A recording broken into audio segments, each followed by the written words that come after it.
So I'm Robert Locke. I'm in the full-time MBA program. Fantastic. So I have a handful of money in index funds, and I have a handful in individual stocks. I'm curious about your tips for kind of keeping up on the research for the individual stocks that I have and formulating an investment thesis.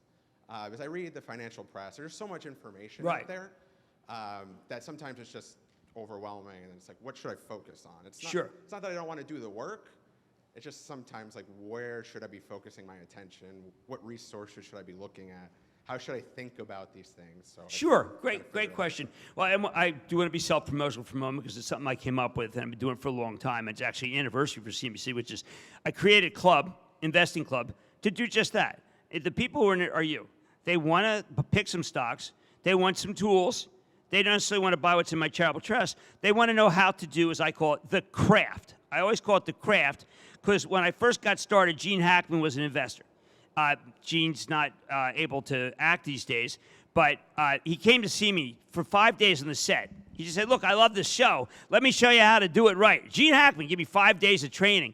But he always said, Jim, what you have is a craft, just like acting. But you have to teach the craft.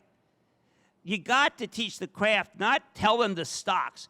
Because maybe you're not there one day, maybe they want to pick their stocks. So that's what the club is about, is teaching the craft, going behind the scenes, and allowing you to realize, well, wait a second. Estee Lauder is down 14 this morning, but Cramer said that China is the biggest market. China had lockdown. No one wore makeup if they weren't allowed to go out. Lockdown over. Next quarter, they're going to be going away. Cramer says that's the kind of thing, think about the future, not the past. Next thing you know, that $14 down 14 is up 1. Now it's kind of middling right here. But that's what I teach. I teach look at the future, not the past. I go over the particulars. I want to go over the balance sheet. Obviously go over the CEO, fabulous CEO, Fabrizio Freda. He's from Palermo. He's a terrific guy. Worked at Procter & Gamble for 15 years. So I'm looking for stocks that are down and teach how to buy a stock that's down, teach you how to not be in a stock that is hot if it doesn't have a balance sheet. All that stuff, it has to be taught by me. But that's the craft of how to make money. And everyone in this place, anyone who's at the Herbert School, would understand the craft if doesn't do it already. But just before we ask another question, the thing that you said first is important, index fund. I invested in index funds until I had $10,000. Once I had $10,000, then I felt I could buy an individual stock because index funds are diversified, and that's the only free lunch you get in investing. And that's been because you reinvest. That's been a fantastic thing for me. I did it for when my kids were born. I did the Uniform Gift of Minors Act. I'm not bragging. I'm just saying if you put the maximum that you could do, $15,000 for your kid, in Uniform Gift of Minors, in an index fund, and you're a 31-year-old, and I started when she was just born, you had $1.2 million.